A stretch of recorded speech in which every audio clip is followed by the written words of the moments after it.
Okay, so Wendy, the other day someone told me that Twitter is like a cocktail party. Now, can you share that analogy with me?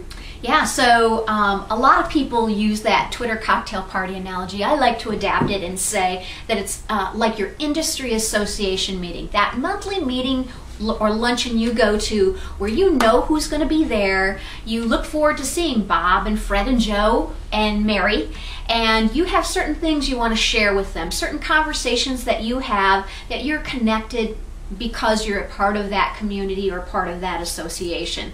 And so if you think about that, when you get in, you slap a name tag on, and that's your Twitter account, right? That's your Twitter handle. That's how people know that you're in the conversation. And Twitter itself and your universe in Twitter is like your event, right? So you want to have conversations with folks, and you walk around and you see Bob, Steve, and Fred, and Mary that you wanted to see, and you walk up to their little group of 4 people chatting. Okay, how would you know what they're chatting about? With a hashtag. If you could actually see a hashtag, you might find out if this is let's say it's a wine lovers group. They have the hashtag wine, and they're talking about that. And if you imagine virtually, if you could see that above in a room of hundreds of people and you could see all the little hashtags, wouldn't that be cool to know what people are talking about so you know where you could join in?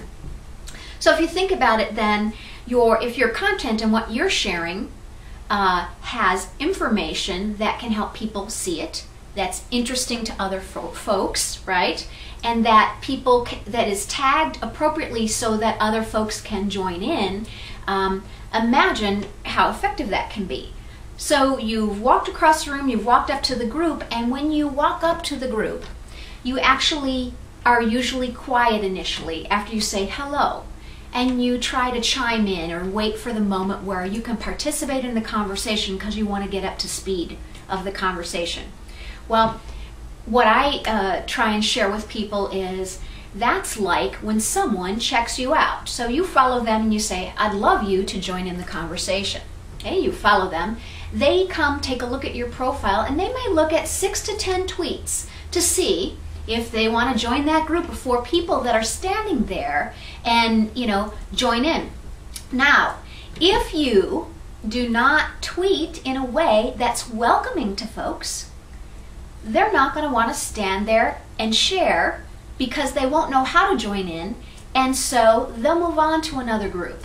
And so if you want your group to grow and you want people to be interactive and be having a good time, you need to make sure that your Twitter conversation is actually very inclusive, and making sure that we actually have a tweet performance model that we use to ensure that folks feel included and grow audiences. And that's what people are trying to do. They're really trying to expand the universe of folks that they're talking to about whatever topics they're interested in, whether it be business or personal, and brands are really looking to include social consumers, folks who actually want to interact in a business and personal way in these social networks like Twitter, online, and if they do things and they have a conversation thread that isn't interesting to folks or isn't engaging, they're not going to have a very fun cocktail party, are they?